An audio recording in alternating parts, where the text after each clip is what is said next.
Nosotros aquí estamos diciendo muchas cosas que ya veremos. Sí, la palabra que has dicho antes del virus que hubo también es bastante censurable. ¿Tú crees que existe un grupo que está fuera del gobierno, fuera de todas las personas que conocemos así, no importantes, que gobiernan el mundo, un grupo que está por encima de esos y que no sabemos quiénes son?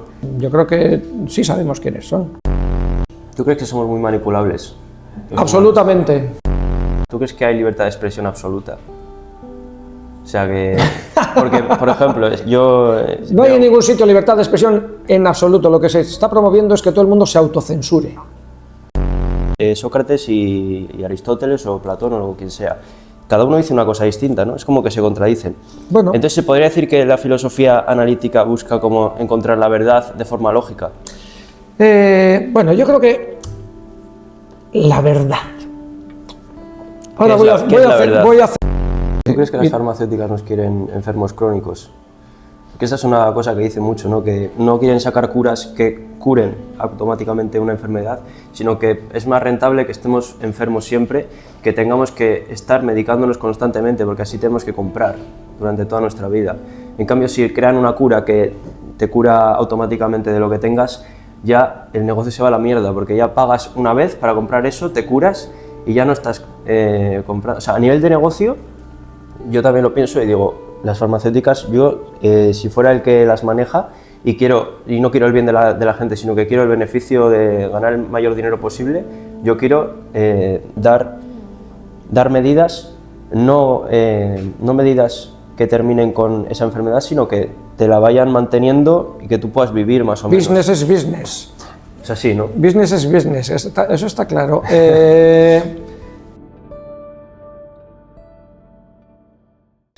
Bueno, pues primero de todo, muchas gracias por aceptar la invitación, Ivonne. Y nada, primero preséntate un poco, quién eres, ¿no? Si quieres hacer una breve presentación.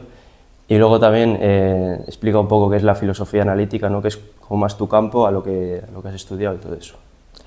Bueno, pues gracias a ti. Es un poco halagador, ¿no? Que pienses en tu antiguo profesor. Bueno, o sea que yo llevo, bueno, cuando más o menos con tu edad, no tenía muy claro qué estudiar, no sabía si quería estudiar filología o filosofía, hasta que un profesor me dijo, pues la filosofía es lo primero. No sé en qué sentido lo decía él, pero sí, finalmente la filosofía es lo primero. Es lo que te hace entender el mundo. Una de las cosas que solíamos comentar en clase es que si la filosofía sirve para algo y tal. Y bueno, se puede decir, bueno, cuando se pregunta si sirve, ¿para qué sirve? Que decir, ¿a quién sirve, verdad? Sí, y cuando es a quién sirve siempre es ¿a qué poder le sirve? ¿O a quién le sirve en vez de servirte a ti mismo? ¿Para qué sirve? O sea, y en realidad en ese sentido no sirve para nada, porque no le sirve a otra persona que al mismo que está filosofando. Nos sirve a todos y cada uno. No es algo al servicio de otros. Podríamos decir que es para el servicio tuyo. Exactamente. Te sirve a ti personalmente para entender el mundo, ¿no? Exactamente. O sea, entonces, realmente sirve para todo. Pero ¿para qué sirve en el sentido? ¿A quién le da poder?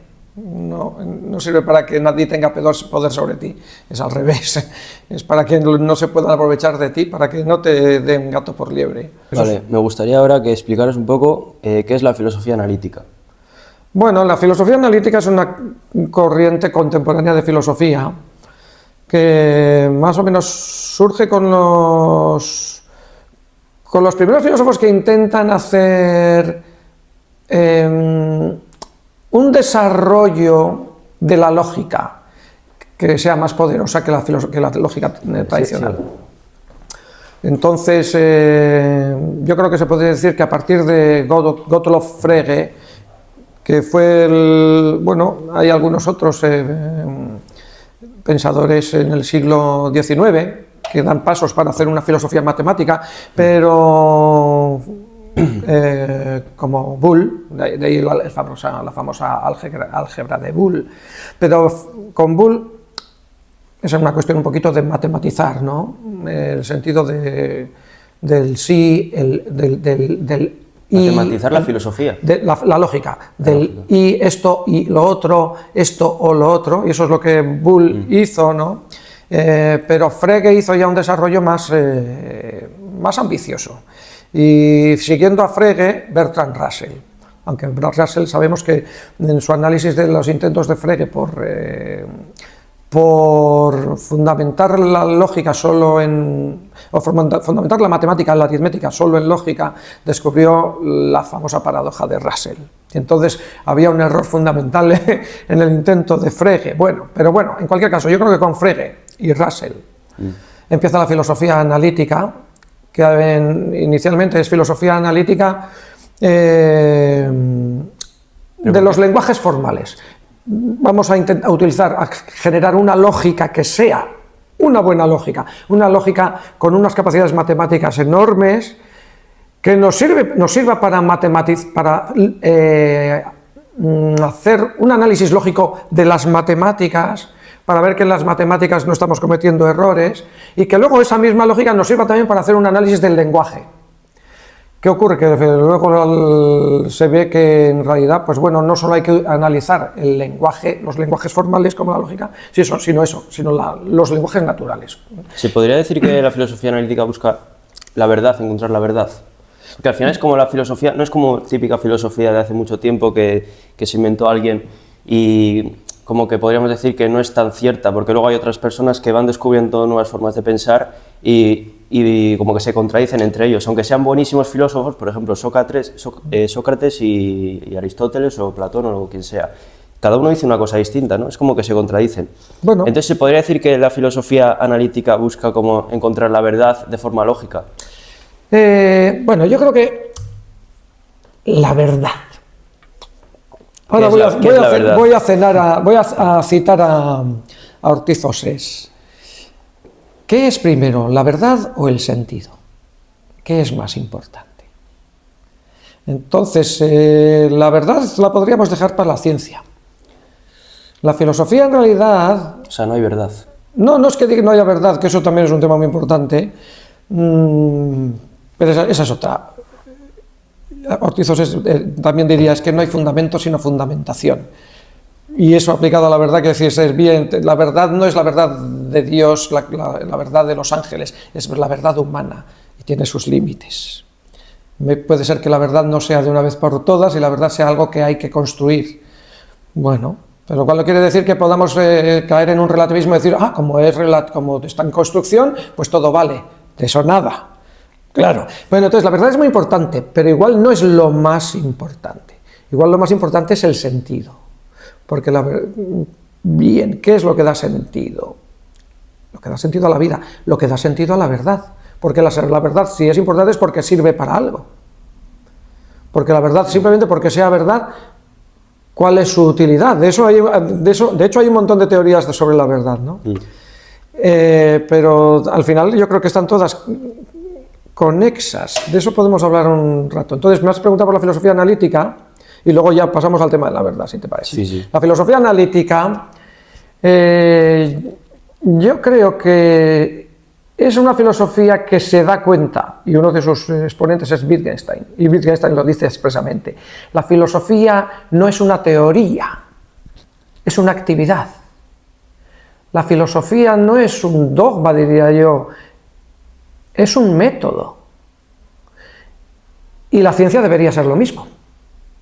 Porque originalmente la ciencia no es más que filosofía. Entonces, hay un momento en el siglo XVI, XVII, que la ciencia, la física sobre todo, y luego ya pues la química, etcétera, la biología, se hacen tan complejas que ya entonces se convierten, un poco se separan, y salvo algunos muy buenos que tienen el punto de vista filosófico también, y Newton, a pesar de ser físico, es también filósofo, y su gran libro es Fundamentos Matemáticos de la Filosofía Natural.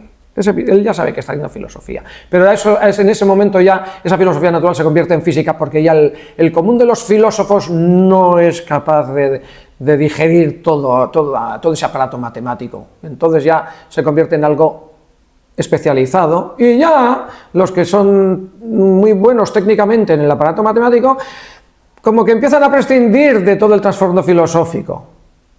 El que no hace eso es Einstein, por eso es físico y filósofo. Se da cuenta de que hay un trasfondo filosófico. Él mismo también es consciente de que, y muchos de los que interpretan a Einstein no son conscientes de que el Einstein joven tiene una filosofía fenomenalista que dice, si algo es indetectable, hagamos como que no exista, o mejor, no existe. Y por eso con lo de la teoría de la relatividad especial, pues lo que hace es decir, pues no podemos detectar el viento de éter, del interluminífero, de ese supuesto medio para que se transmita la luz. Pues porque no existe, porque él es fenomenalista. Pero el Einstein maduro, que es filósofo y es conscientemente filósofo, sabe que él es realista y por eso se opone a la interpretación de la escuela de Copenhague, de la física cuántica, que dice solo existe lo que detectamos, diciendo no, estáis dando por supuesto, estáis obviando que hay realidades aparte de lo que estáis considerando en vuestra teoría, que están influyendo. Entonces él es realista cuando es adulto, es fenomenalista cuando es joven, entonces no tiene la idea de que su teoría de la relatividad especial y la teoría de la relatividad general, una subsume a la otra y son evolución. Bueno, sí, igual en la lógica de la demostración del descubrimiento, cómo él pasó de una a otra, cómo una la llevó a la otra, sí, pero en realidad una destruye la otra. Y él es muy claro que lo que pasa es que eso es como que se pasa por alto. Es claro, pero lo dice pocas veces y como en frases muy cortas, sí. Como que el sentido, ahora en la teoría de la relatividad general, eso de que la velocidad de la luz es constante, tiene un sentido muy diferente. Es decir, que, no es, que de hecho, si lo que estamos diciendo es que la luz se curva, porque el espacio mismo está curvado. Claro, que si algo se curva es porque su velocidad va cambiando. Eso es lo que ocurre cuando hay refracción. ¿Por qué hay refracción? Porque la luz tiene diferentes... Entonces, la curvatura de la luz a través del espacio significa que no tiene la misma velocidad. Y Einstein lo dice. Entonces, la teoría general... No, sí, así ha llegado ahí a través de la teoría especial. Se puede pensar que la especial es un límite para los casos en que no hay campo gravitatorio y tal, pero en realidad hay muchas cosas que funcionan en una que desdicen lo anterior. Eso también podemos hablar. Entonces, terminamos con la filosofía analítica. Vale. No, pero y luego hablamos de la verdad y luego de Einstein. Es que estamos hablando de Einstein y te iba a preguntar luego una cosa de Einstein, pero ya te la voy a preguntar ya porque ya que estamos en el tema. Me acuerdo de un ejemplo que nos pusiste en clase ya hace 2 años. Así, del tren. Del tren y los rayos. Sí, y lo pongo todos los años. ¿Qué pasa con eso? Y este año... Einstein, me acuerdo que dijiste que Einstein se equivocó o algo así. ¿O cómo fue eso? Y este año por fin he cambiado un poco el orden de la explicación de las cosas. Les he dado un poco más datos, más científicos, como simultaneidad, para verlo más claramente, y creo que lo han entendido mejor. Pero aún así no del todo. ¿Por qué? Porque la gente, en vez de pensar por sí misma, acude a Internet, y en Internet siempre es que sí, esto parece sí, pero en realidad no desdice. Claro que desdice. Lo que pasa es que no... ¿Por qué? Porque se piensan que la ciencia es un dogma, que no se puede ir en contra de nada que esté establecido. La ciencia es un método, y el primer principio de ese método es piensa por ti mismo, porque es filosofía. Entonces, el ejemplo del tren de Einstein está puesto ahí como para decirnos a todos, ¿por qué la teoría de la relatividad especial de Einstein dice que el tiempo y el espacio son relativos? Porque la velocidad de la luz es absoluta. Pero primero, para que entiendan un poco el ejemplo, ¿cómo es el ejemplo del tren? Sí, y entonces el ejemplo es para decirnos, ¿eso tiene sentido? Pues sí, te lo vamos a demostrar con un ejemplo, cómo tiene sentido, porque el tiempo es relativo. ¿Cómo sabemos que el tiempo es relativo? Con este ejemplo, a los ejemplos les llaman experimentos mentales. Sí, porque hay que imaginárselos al final. No... Un experimento mental no es un experimento de ningún tipo. Es un ejemplo. Llamarle experimento mental es una especie de pedantería y es una especie de ponerse medallas para decir, oh, esto es un experimento. No es un experimento, es un ejemplo. Si fuera un experimento real, no podrías olvidar factores físicos que están afectando. Pero como es mental, puedes olvidarte de lo que quieras y conseguir los resultados que tú quieras, pero no es un experimento real, ni experimento de ningún tipo. Es un ejemplo en el cual has olvidado factores físicos determinantes y sacas conclusiones erróneas. Y eso es lo que ocurre en este ejemplo. El ejemplo es que hay un tren de Einstein muy largo, porque si no... No da. porque si no los tiempos serían tan infinitesimales que no podríamos hacer el experimento. La velocidad de la luz es... Claro, porque vamos a hacer un experimento para ver qué ocurre a velocidad de la luz. Claro. Y entonces, tenemos un andén enorme, podemos poner lo que quieras, 300.000 kilómetros de largo o 600.000, y tenemos un tren igual de enorme. Vale, una vez que aceptamos las consecuencias de la teoría de la relatividad, esto empieza a tener problemas, porque la longitud no sería la misma medida desde el punto de vista del andén que de medida desde el punto de vista del tren y tal, y entonces el ejemplo ya casi que no se puede poner. Pero vamos a empezar como que todavía no hemos aceptado la teoría, y que el ejemplo, para que sea entendible, lo vamos a hacer en los términos de la física casera. De momento no hay relatividad. De hecho, el ejemplo lo vamos a poner en términos del día a día para ver si podemos entender por qué la teoría de la relatividad especial tiene sentido y que el tiempo es relativo, y entonces ya también el espacio tendrá que ser diferente y tal. ¿Pero cómo es el ejemplo? ¿Caen dos rayos en...? Bueno, yo lo cambio. Sí, el ejemplo se suele poner que cuando el tren, que tiene la misma longitud que el andén, cuando los extremos del tren coinciden con los extremos del andén, entonces caen dos rayos y tal. Y entonces, ¿cómo se detectan los rayos desde el punto de vista? Bien, yo prefiero cambiar el ejemplo un poco, y en vez de que caigan dos rayos, vamos a suponer que hemos puesto unos dispositivos en los extremos del andén y en los extremos del tren, de tal manera que cuando coinciden hay unos interruptores que encienden unos láseres.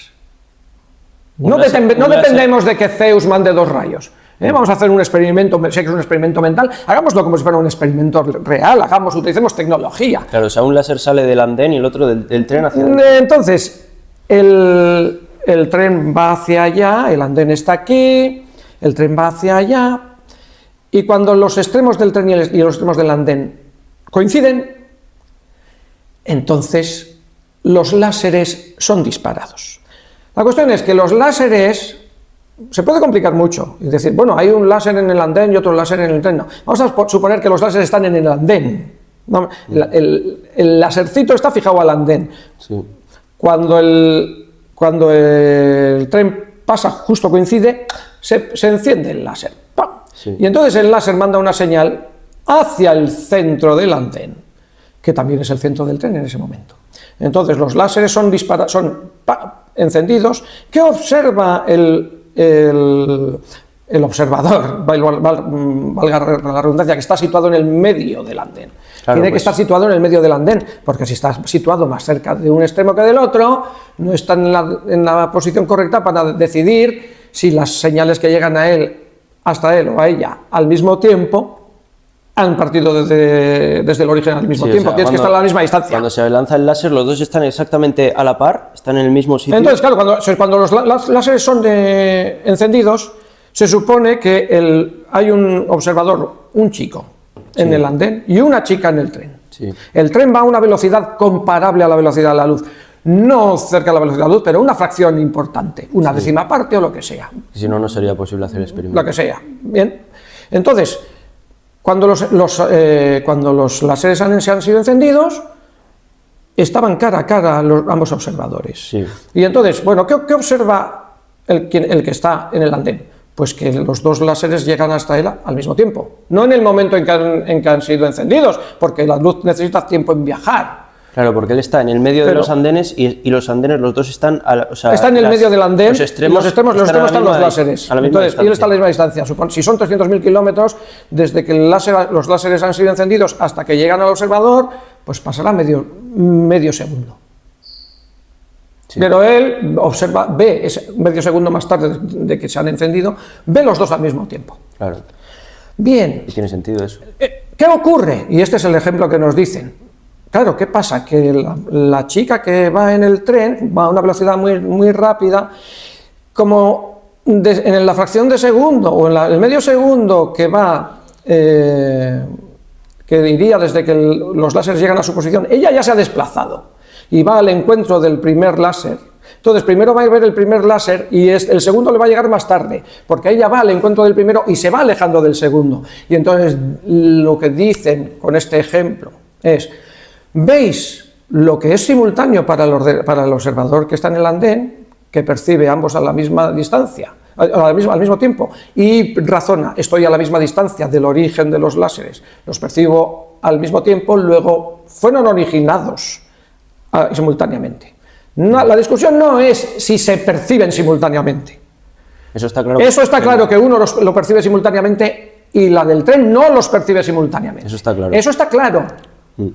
La cuestión es cómo razona cada uno para determinar si los láseres fueron originados simultáneamente o no. Para el observador que está en el andén fueron originados simultáneamente, porque los ve simultáneamente y está a la misma distancia de los orígenes. Bien, todo casa. Para la observadora que va en el tren, así razonan los que defienden este experimento mental. Eso dijo Einstein, ¿no? Eso es lo que dijo Einstein. Sí, para la observadora que va en el tren, como va a la búsqueda del que está hacia su proa y va huyendo del que viene de popa, pues ve primero el que viene de proa y ve más tarde el que viene de popa. Sí. Y entonces razona, como los láseres han partido desde los extremos del tren y yo estoy en la mitad del tren, por lo tanto a la misma distancia todo el tiempo, y veo uno antes que el otro, pues entonces uno fue originado antes que el otro. Y entonces veis cómo el tiempo, la simultaneidad no es universal, lo que es simultáneo, no la percepción. El origen de los láseres, que es simultáneo para uno, no es simultáneo para el otro o la otra. Ese es el Eso ejemplo. No tiene sentido, o sea, fue simultáneo, solo que como ese se ha movido, pues obviamente... Claro, y entonces ¿cómo hay alguna manera? Entonces lo que nos dicen, claro, pero es que no hay ningún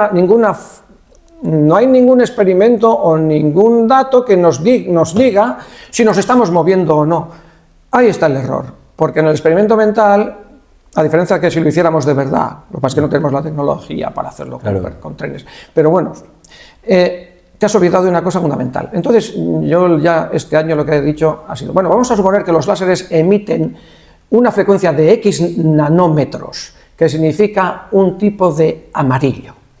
Y entonces tienes unas tablas en las que dice tantos nanómetros amarillo, tantos verde, tantos rojo. ¿Qué son nanómetros? No entiendo. Nanómetros, que es decir, los colores dependen de cuántas veces por segundo vibra eso, y lo cual significa que la longitud de la onda es mayor o menor. Entonces, la longitud de la onda es más pequeña, la vibración es mayor. Si la longitud de la onda es más larga, la vibración es menor. Eso es lo mismo que en el sonido. Es el efecto Doppler. Que tú vas en el tren y el sonido del pito del tren es siempre igual que para ti. Pero si el tren se acerca, o un coche con su claxon se acerca, o un coche de carrera se acerca, tú oyes pi, pi, pi, cuando se acerca pi, cuando se aleja bu. Ese es el efecto Doppler. Eso es con el sonido. Y con la luz ocurre lo mismo.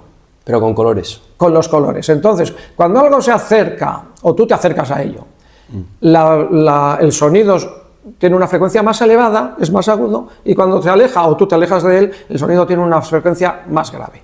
Y el color, cuando algo se acerca a velocidades comparables a la luz, el color se vuelve más azul, no necesariamente azul, sino más azul, y cuando se aleja, más rojo. Entonces, ¿qué ocurre? Que si los láseres se están emitiendo en un amarillo, cuando la persona que va en el tren se acerca, tú puedes coger... En internet tienes unas maravillosas herramientas que te dicen, bueno, calculadora de efecto Doppler. Y entonces tú sabes que a esta velocidad, no me acuerdo qué datos les puse y tal, pero había una velocidad, pues yo qué sé, una tercera parte de la velocidad de la luz o lo que fuera. Pues entonces sabes que el factor de cambio Doppler va a ser tanto. Y entonces, que cuando te estás acercando, ya no va a haber un amarillo. Ella lo que va a ver es una frecuencia y un color más azul que el amarillo, verde, digamos. Un verde.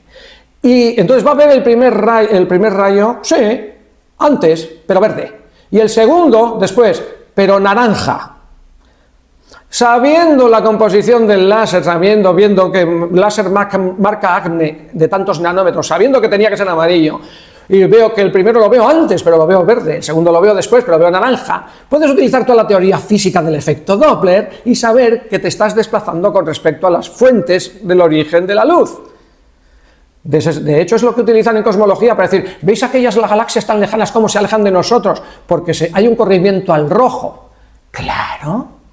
Y entonces en este ejemplo mental, lo que olvidan es el efecto Doppler.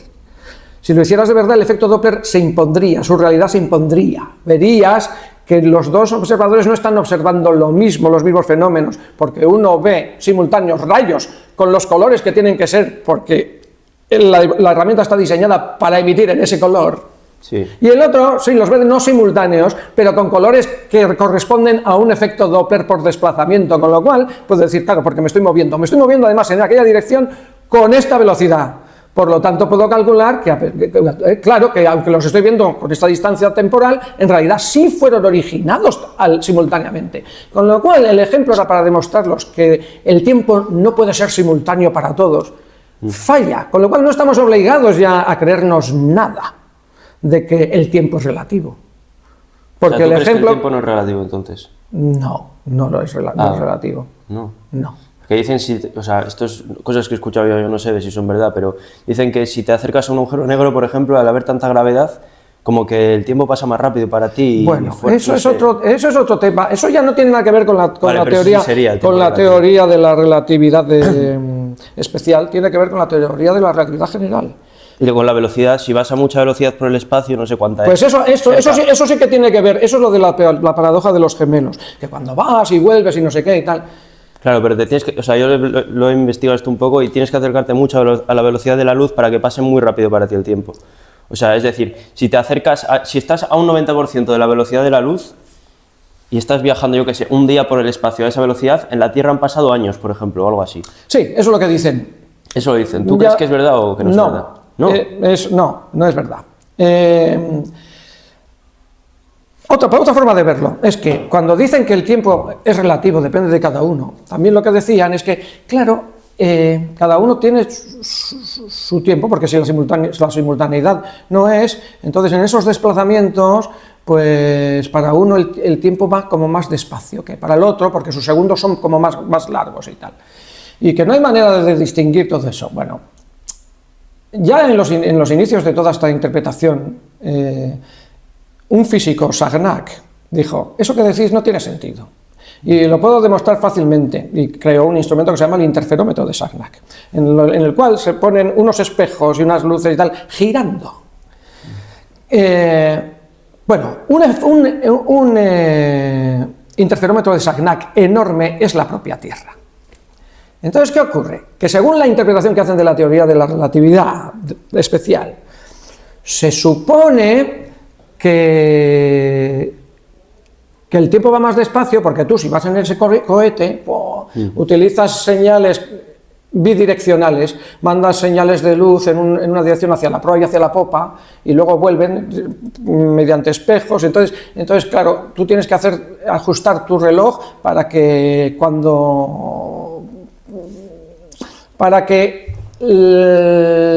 vamos, tú vas hacia allá, envías la señal y llega a la proa, ¿ya?, más tarde, porque la proa se está alejando de ti, mientras que la que va a popa llega antes. Y entonces ya se pasa, la señal tiene dos viajes, uno hasta que llega a los extremos y otro cuando vuelve de los extremos hacia ti. Pero los viajes no son simétricos. Hacia la proa necesita más tiempo en la ida y menos en la vuelta. Y hacia la popa necesita menos tiempo en la vuelta y más en la ida. Y lo que dice, se contrarrestan. Y entonces lo que dicen es que tú tienes que ajustar tus relojes para que marquen los relojes de la proa y la popa, marquen la misma hora cuando llegan allí los rayos, que no es el mismo momento realmente. Pero tienes que marcar el reloj cuando llegan a ti otra vez, cuando vuelven. No, pero entonces lo que tú haces, bueno, este han editado tanto, pum, pam, bien. Y este han editado, cuando el viaje de ida y vuelta es el mismo.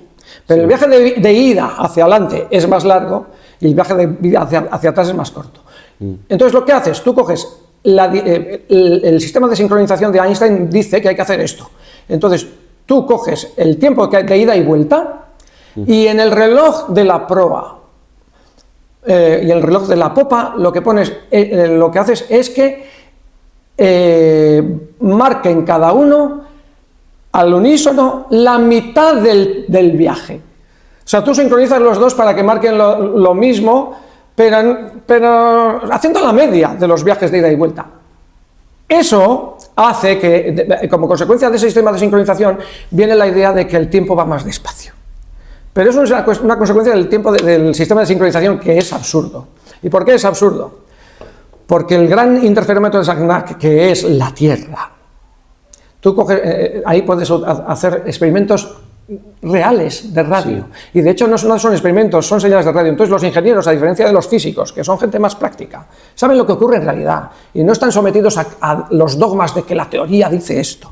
Entonces, como la Tierra está girando, pero la luz no se mueve balísticamente, no es inercial, no es como un avión, no es un objeto pesado. Entonces la Tierra gira. Entonces tú envías una señal de radio vía satélite de Europa a Estados Unidos, sí, y de Estados Unidos a Europa. Y según la teoría de la relatividad, como que la velocidad tiene que ser la misma en todas las direcciones, la velocidad tiene que ser la misma en todas las direcciones, sí, pues deberían tardar lo mismo. Pero no tardan lo mismo. Una necesita más tiempo que la otra. ¿Por qué? Porque en un caso el destino se va alejando y en el otro se va acercando. Entonces, la Tierra demuestra precisamente que no es así, que no es cierto, que realmente se detecta el movimiento. Y entonces, y si tú te mueves con respecto al origen, con respecto a la luz, pues se detecta. Entonces, el origen, claro, la velocidad sigue siendo la misma, pero las distancias han cambiado. Claro, siempre se puede mantener, bueno, la velocidad no ha cambiado, vale, pero la interpretación que ellos hacen es que como la velocidad no ha cambiado y las distancias tampoco, tenemos que sincronizarnos de otra manera. No. Entonces, es que, por ejemplo, hay otro ejemplo también que ponen, que yo no sé si será verdad o no, pero dicen, por ejemplo, que en la misma Tierra no es lo mismo la gravedad que hay a la altura del mar que la gravedad que hay en el Everest. Cambian la gravedad. Entonces, escúchame. Entonces, claro, al haber más gravedad en una zona que está cerca del mar o está más abajo, el tiempo pasa un poco más rápido que en el Everest. O sea, son milisegundos al año, ¿sabes? Tampoco es mucha diferencia. Pero dicen que cambia incluso. Bien, ahí, ¿sabes? Yo no soy físico, pero no depende de la gravedad, sino del potencial gravitatorio. Que es un concepto un poco diferente, pero ahí yo ya podría empezar a resbalar. Pero te digo, no es la gravedad, sino el potencial gravitatorio. Entonces, de hecho, claro, eso... Lo que pasa entonces, ¿qué es lo que está cambiando? ¿Es el tiempo el que pasa diferente? ¿O es que la velocidad de la luz es diferente a diferentes potenciales gravitatorios? Lo que Einstein dice es que la velocidad de la luz es diferente a diferentes potenciales gravitatorios. Ya ha abandonado ya la idea de que la velocidad de la luz es constante. Y entonces puede volver a ser el tiempo el que es absoluto. Es la velocidad de la luz la que cambia a diferentes potenciales gravitatorios. Por eso se curva. Pero dicen que es constante. No, eso es una mala interpretación. O sea, la luz no es constante. Claro, dice Einstein, que el sentido de que la velocidad de la luz es constante ha cambiado absolutamente en mi teoría general. No. Pero ahí se considera, o sea, hoy en día si buscas... Porque la ciencia es dogmática y piensa que solo avanza, nunca retrocede. Y que como la teoría especial de la relatividad es un caso extremo de la general, tiene que haber absoluto acuerdo entre los conceptos teóricos de ambas, y no lo hay. Todas las ideas filosóficas de que el tiempo y el espacio son relativos y la velocidad de la luz es constante de la teoría de la relatividad especial han sido abandonadas en la teoría de relatividad general, abandonadas por Einstein, pero no por los demás físicos que no son suficientemente filósofos. O sea, como decía Echarri, hay una muy buena física con muy mala filosofía. ¿Hay muy buena física? ¿Cómo? Tenemos una muy buena física con una muy mala filosofía. ¿Tú crees que si se mejorara... Pero quiero decir, la filosofía de los físicos, quiero decir, los físicos, sí, trabajan bien la física, pero no entienden nada. O sea, ¿tú crees que los físicos tendrían que aplicar más la filosofía a la hora de descubrir nuevos conceptos o a la hora de investigar? Y si aplicaran más conceptos filosóficos y utilizaran la filosofía como un método, ¿podrían llegar a mejores conclusiones o descubrir más lo que es verdad y lo que es mentira? Yo estoy convencido de que si una disciplina o una asignatura tenía que ser estudiada en todas las carreras, es la filosofía de la ciencia. En todas las carreras, indispensable. Y en el caso de la física y de la biología y de la química, y también ontología, o sea, ellos saben manipular las fórmulas, saben hacer experimentos, pero no saben interpretarlos. Es como que se pasan todo en la teoría y van descubriendo cosas, pero luego a la hora de pensarlo e imaginárselo en su cabeza no lo entienden lo que están haciendo, ¿no? Solo lo que la interpretación la hacen dentro de los dogmas, sin entender que ha habido movimientos conceptuales. Desde luego en las teorías de Einstein hay un movimiento conceptual enorme de una a la otra. Entonces, pero como ellos no se dan cuenta de eso, piensan que tienen que ser coherentes ambas y entonces mantienen eso, que a diferentes alturas es el tiempo el que cambia. Lo que cambia es la velocidad de la luz. Hostia, esto en contra de la ciencia un poco. No. O de lo que se considera hoy en día. No, eso es lo que dice Einstein. Verdad, ¿no? Al final. Claro. Claro.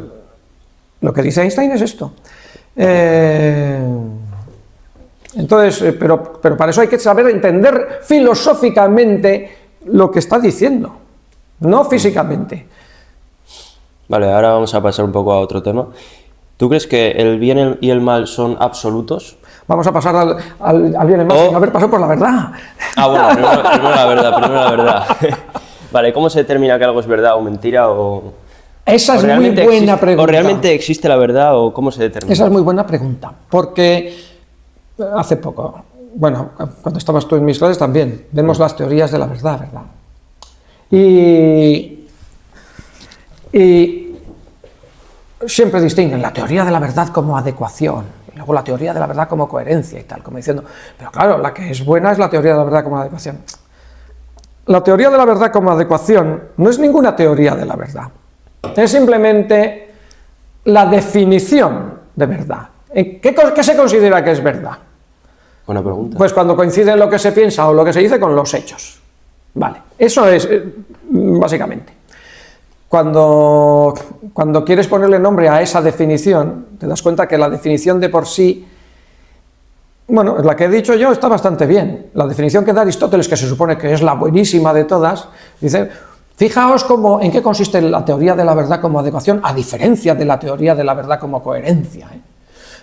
Es que decir de lo que es, y de lo que no es es verdadero. Decir de lo que es, que no es, y de lo que no es falso. Y dices, oye, ¿eso es la definición, eso es la teoría de la verdad como adecuación o como coherencia? Porque lo que me estás diciendo es que si coincide lo que es, lo que no es, si hay coherencia, entonces es verdadero. Y si lo que es lo que no es, si es incoherente, entonces es que es falso. Entonces, cuando Aristóteles quiere dar la definición de la verdad como adecuación entre pensamientos o palabras y hechos, lo único que puede hacer es montar un galimatías de palabras que son coherentes o incoherentes. Lo que hay que decir que en realidad la definición de la verdad pues es algo que no deberían ni plantearse, es simplemente pues estamos hablando de lo mismo. No puedes entender, como diría Wittgenstein, no es una real definición, porque para entenderla ya tienes que saberla. Tú ya tienes que saber lo que significa la verdad para poder entender que la verdad significa que hay una adecuación entre las palabras y los pensamientos y los hechos. Bueno, gente, ha habido un corte porque había una reunión o algo así, entonces hemos cortado y ahora seguimos con el tema. Estamos hablando del tema de la verdad y todo eso. ¿Ibas a mencionar algo de unos relojes atómicos o no? Sí, porque luego me he dado cuenta. Bueno, ha habido un corte porque a veces tengo que trabajar también. Sí. A ver, Entonces, estamos hablando de la verdad y quería unirlo, porque luego me he acordado, con esa pausa, ese receso que hemos hecho, me he acordado, hostia, no hemos comentado esto. Entonces, la verdad, eso, hemos terminado diciendo que en realidad no hay una teoría de la verdad como adecuación, eso es simplemente la definición. Y lo que decíamos era que Wittgenstein dice, si intentas decir lo que es de perogrullo, en realidad estás diciendo sinsentidos. Entonces, para entender la definición de la verdad como adecuación, tienes que saber lo que es la verdad, porque lo que significa verdad es parte del uso del lenguaje. Entonces, son definiciones, pero es intentar hacer explícito lo que todo el mundo implícitamente conoce. Por lo tanto, en realidad, no, bueno, pues simplemente es para, como que vamos a hablar claro, pero no van a ningún sitio. La teoría de la verdad como adecuación no indica cuál es el mecanismo que tenemos para saber si algo es verdad. Porque solo te dice, ¿a qué llamamos verdad? Llamamos verdad a lo que coincide con los hechos, vale. Pero eso no nos importa, ya lo sabíamos desde el principio, es absolutamente irrelevante. La cuestión es, ¿qué métodos utilizamos para saber si esto o esto otro, si esta idea o esta otra, esta afirmación, este pensamiento, es verdadero o es falso? Esta pared es blanca. Eso es una afirmación. ¿Es verdad o no es verdad? Suponemos que esa afirmación corresponde a un estado mental tuyo que llamamos creencia. No, pero coincide el estado mental de todos. Al final todos sabemos que esta pared es blanca. Bien, entonces... Bueno, o igual un daltónico o un ciego, bueno, pues no lo sé ahí, pero... Bien, entonces... Por lo menos en las mentes que puedan detectar que este color es blanco y que esto es una pared blanca. Esto es como blanco roto, ¿no? Siempre hay matices. Entonces, Entonces ¿qué tipo de blanco? Bien, entonces, es relativo, te pueden decir, es relativo. El asunto es eso, que está claro. Yo creo que la verdad es un calificativo, un adjetivo, una propiedad primariamente, en primera instancia, de las afirmaciones. A las afirmaciones se les supone que les corresponde una idea de un tipo, lo que ahora en la filosofía del lenguaje llaman proposición, no me gusta. Bueno, sí, proposición podría ser. Lo que Frege llamaba un pensamiento. Y entonces que corresponden con los hechos, si corresponden con los hechos es verdad.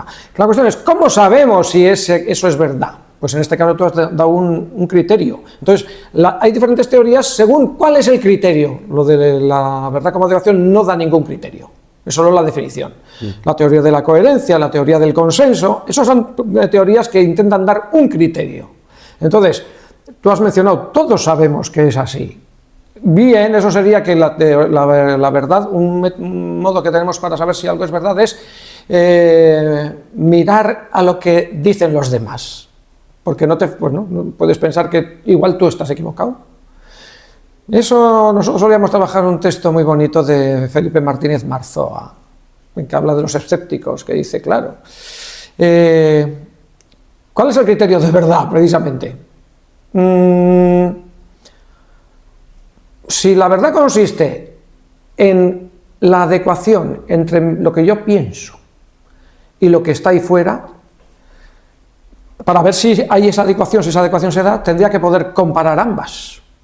Para comparar ambas tengo que tomar ambas y ponerlas todas otra vez al mismo plano, que es decir, si a mi idea le llamamos representación, está la realidad y está mi representación de la realidad. Y eso lo expreso con palabras, que son la representación de mi idea. Bien, pero entonces, yo quiero comparar a ver si mi idea, mi representación coincide con la realidad. ¿Cómo lo comparo? Pues mi comparación tiene que ser a través de otro acto mental, en el cual sería capaz de verme a mí desde un tercer punto de vista, ver lo que hay fuera, ver lo que hay dentro de mi mente y compararlo. Pero al fin y al cabo otra vez estaría todo dentro de una representación. Entonces, si la verdad es una adecuación entre cosa y representación, la comparación siempre va a ser dentro de otra representación de un nivel más alto. Por lo tanto, estamos en una tortuga sobre otra tortuga. No has solucionado el problema. Entonces, ¿qué es lo que hacemos? Pues utilizar el punto de vista de otra persona. Claro, tú no puedes utilizar eso es lo de la botella de aceite, ¿no? La etiqueta de la botella de aceite con la señora con la botella de aceite dentro de la etiqueta. No puedes hacer eso, pero lo que podemos hacer es, ¿tú cómo lo ves esto? Blanco. Ah, yo también. Bueno, o sea, entonces tus afirmaciones, sí son verdaderas, que en este caso significa que son sinceras, que corresponden a tu, no que sean verdaderas con respecto a la realidad, sino que corresponden a lo que tú tienes en mente. Sí. O sea, verdad en sentido subjetivo, no en sentido objetivo. Si tu afirmación corresponde a eso y la mía también, pues entonces resulta que estamos de acuerdo.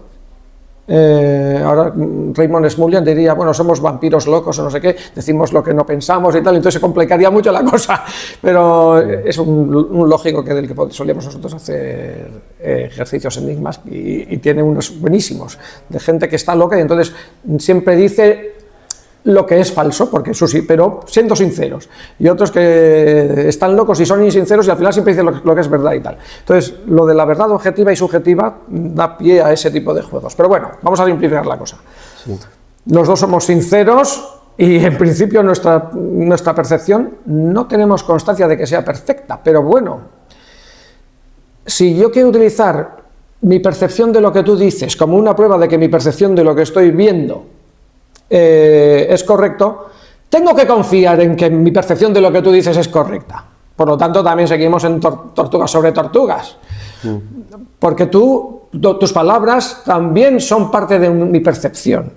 Utilizo ellas para asegurarme de que mi percepción de esta otra realidad es correcta porque la tuya coincide con la mía. Pero todo podría ser la proyección de una mente, como decían en el idealismo, y en la versión de la filosofía analítica o del empirismo contemporánea todo podría ser la proyección de un cerebro dentro de una cubeta, que aparece curiosamente en la película La ciudad de los niños prohibidos. ¿Cómo es? La ciudad de los niños prohibidos. No sé. Y entonces aparece un cerebro en una cubeta, que es la metáfora que utilizan estos filósofos, ¿no? En lugar de la idea idealista de que todo el universo podría ser la proyección de una mente, de la mente de un dios o de la mente de un individuo. ¿Y cómo sabemos que no estamos viviendo en Matrix? Que no es que todo, incluso tú, eres parte de una proyección mía o inducida por otra realidad y que no estoy viviendo. Una vez que entras en esa hipótesis, no hay manera de salir de la hipótesis. Sí. Entonces, la única manera de trabajar con la realidad es no ponerse muy tiquismiquis. Y hay que aceptar. Pero bueno. Podríamos decir que es verdad, ¿no? Que es blanca. En este caso, si coincidimos más gente, pues entonces parece que ese consenso dice, vale, parece que no soy yo solo. El consenso sirve como un apoyo para confiar en que ciertas afirmaciones y ciertas creencias son verdaderas. Vale, bien. Pero yo diferencio también entre dos tipos de verdades, ¿no? Hay unas verdades que son hechos. Yo las califico como hechos. Yo qué sé, esta mesa está hecha de madera o no sé lo que estará hecha, pero si está hecha de madera, esta mesa está hecha de madera. Eso es un hecho y es verdad, bueno, desde mi punto de vista por lo menos. Y esas son las únicas verdades que podemos considerar ciertas. Pero luego hay otro tipo de verdades ya más complejas que yo creo que ya son bastante subjetivas. Ya cuando entran en juego los juicios, bien. Ahí ya, ¿cómo sabemos quién tiene razón? Juicios de valor, por ejemplo, me gusta, no me gusta. Prefiero esto es mejor que lo otro. Claro, esto es justo, esto es injusto. Bien, esas verdades ya no, es que yo creo que no hay verdad, es que puntos de vista diferentes. Y tienes razón, porque la verdad es una adecuación entre una afirmación o una representación y los hechos. Como decía Frege, ¿pero qué son los hechos? ¿Qué es primero? ¿La afirmación o los hechos? Los hechos son algo objetivo. Sí, ¿y cómo estableces los hechos? Los hechos están, los puedes observar y analizar y entender que son así. ¿Pero qué son los hechos más que afirmaciones que se han consensuado?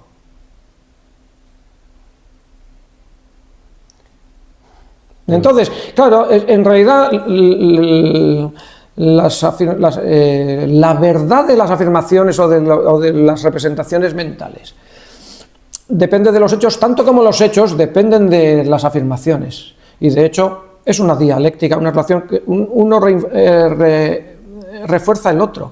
Y por eso hay una evolución de lo que se considera verdad y lo que no.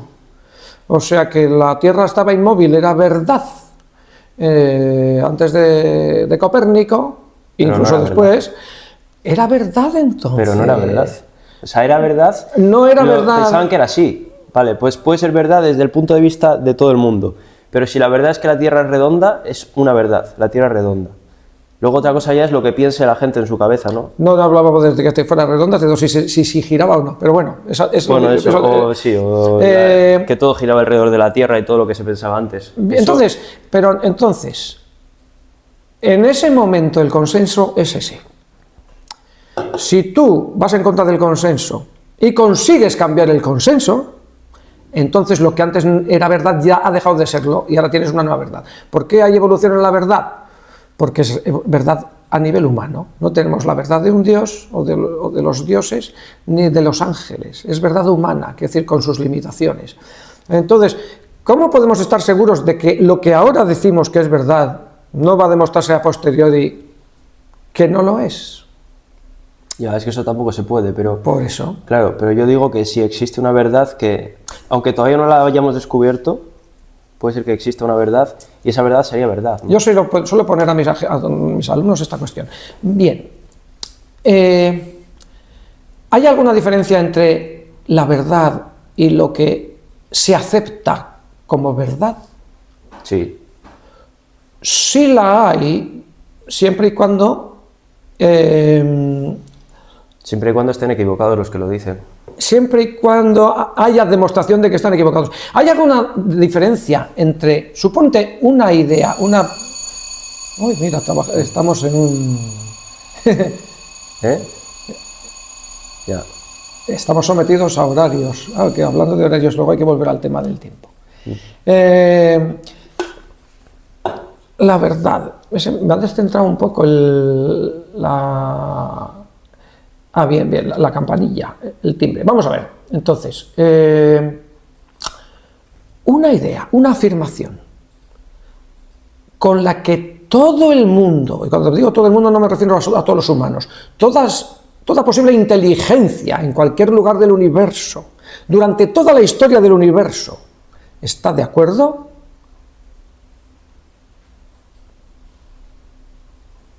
¿Es verdad porque es verdad? ¿O es verdad porque es universalmente a través del espacio y el tiempo aceptada? ¿Hay alguna diferencia entre algo universalmente aceptado como verdad y ser verdad? Solo se plantea la diferencia entre si algo aceptado como verdad y la verdad es diferente si hay disenso. Cuando el consenso no es absoluto es cuando puede haber una diferencia. Pero si no, si el consenso es absoluto, en realidad no hay ninguna diferencia entre consenso universal y verdad. Entonces... Pero puede estar equivocado el consenso universal. Si a lo largo de toda la historia, de todas las civilizaciones, de todo el universo, nadie disiente, todo el mundo dice lo mismo, ¿hay alguna posibilidad de pensar que estaba equivocado? Puede ser también, ¿no? Podría ser, pero ¿quién podría saberlo? Solo un Dios. O una generación que salga después que sea más inteligente. No, digo a lo largo de todo el universo, toda la historia del universo. También en el futuro. Buah. Por hipótesis, nadie ha disentido. Eso sería la verdad absoluta. Quiero decirse que la idea de verdad absoluta sería algo que fuera necesariamente verdadero de tal manera que nadie puede disentir. Lo que ocurre es que no tenemos la verdad absoluta, tenemos verdad humana. Afortunadamente, hay disenso. Porque la teoría del consenso está muy bien, pero si el consenso significa que una vez que alguien se sale del consenso, es arrojado al foso de los leones. O sea que nadie puede disentir porque la ciencia ya ha sido decretada, ya tiene sus resultados y ya no puede venir nadie a decir lo contrario, eso ya se hicieron los experimentos. Luego vas a mirar la letra pequeña y siempre hay fallos en eso o malas interpretaciones. Eso convierte la ciencia en un dogma en vez de en una actividad. Eso es muy humano, lo de que alguien diga algo distinto y que todos se le echen encima y digan ¿qué dices? No sé qué. Pero es anticientífico. Y no es científico, pero con tu propia forma de pensar, ¿sabes? Es anticientífico el rechazar la crítica, el rechazar que alguien pueda pensar lo contrario y decir, eso va en contra de la ciencia. Nada va en contra de la ciencia. Lo que va en contra de la ciencia es no discutir la otra hipótesis, dar por sentado que está equivocado y ni siquiera aceptar a esa persona como interlocutor. Eso va en contra de la ciencia. La ciencia es un método y entonces el consenso como criterio para la verdad está muy bien y es lo que Habermas planteaba y tal, pero es una teoría de la verdad. O sea, el consenso sería la idea reguladora de lo que podría ser verdad. Tendría que ser un consenso en una situación ideal en la cual los que intervienen no tienen relaciones de poder ni intereses creados por otros motivos. Entonces nos atendríamos solamente a intentar encontrar la verdad con respecto a los hechos y el consenso con todo lo que sabemos, pero no con otros intereses espurios ni con relaciones de poder.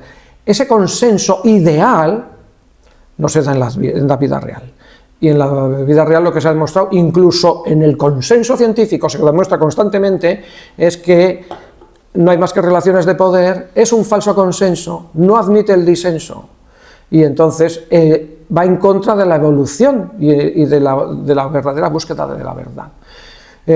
Para publicar cualquier cosa en una revista científica tienes que estar defendiendo lo que está aceptado.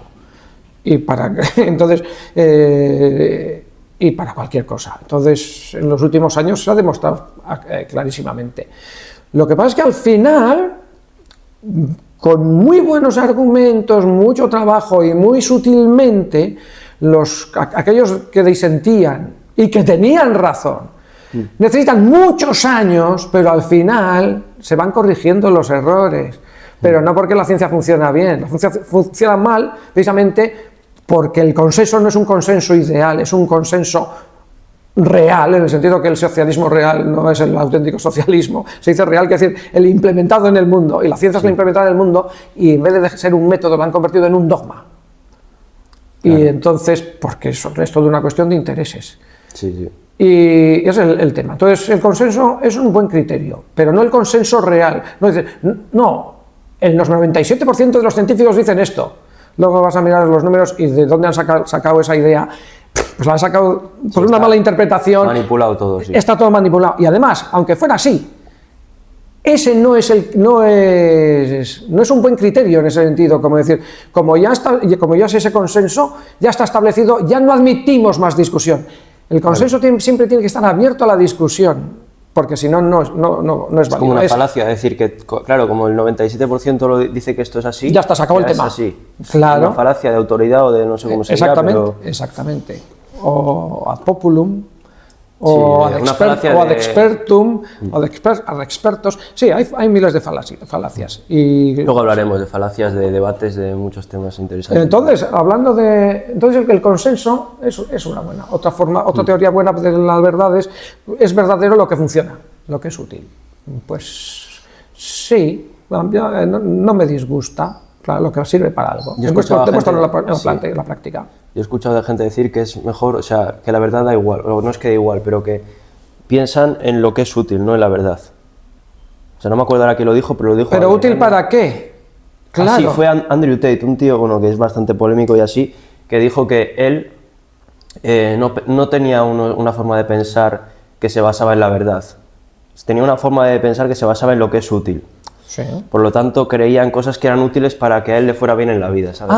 Lo que es útil para mí. Para él. Lo que pasa es que el utilitarismo bien entendido siempre acaba siendo un utilitarismo de es mejor, o en este caso la verdad es verdadera porque es útil, y lo útil tiene que ser útil para la mayor cantidad de gente. Claro, no lo útil para uno, claro, porque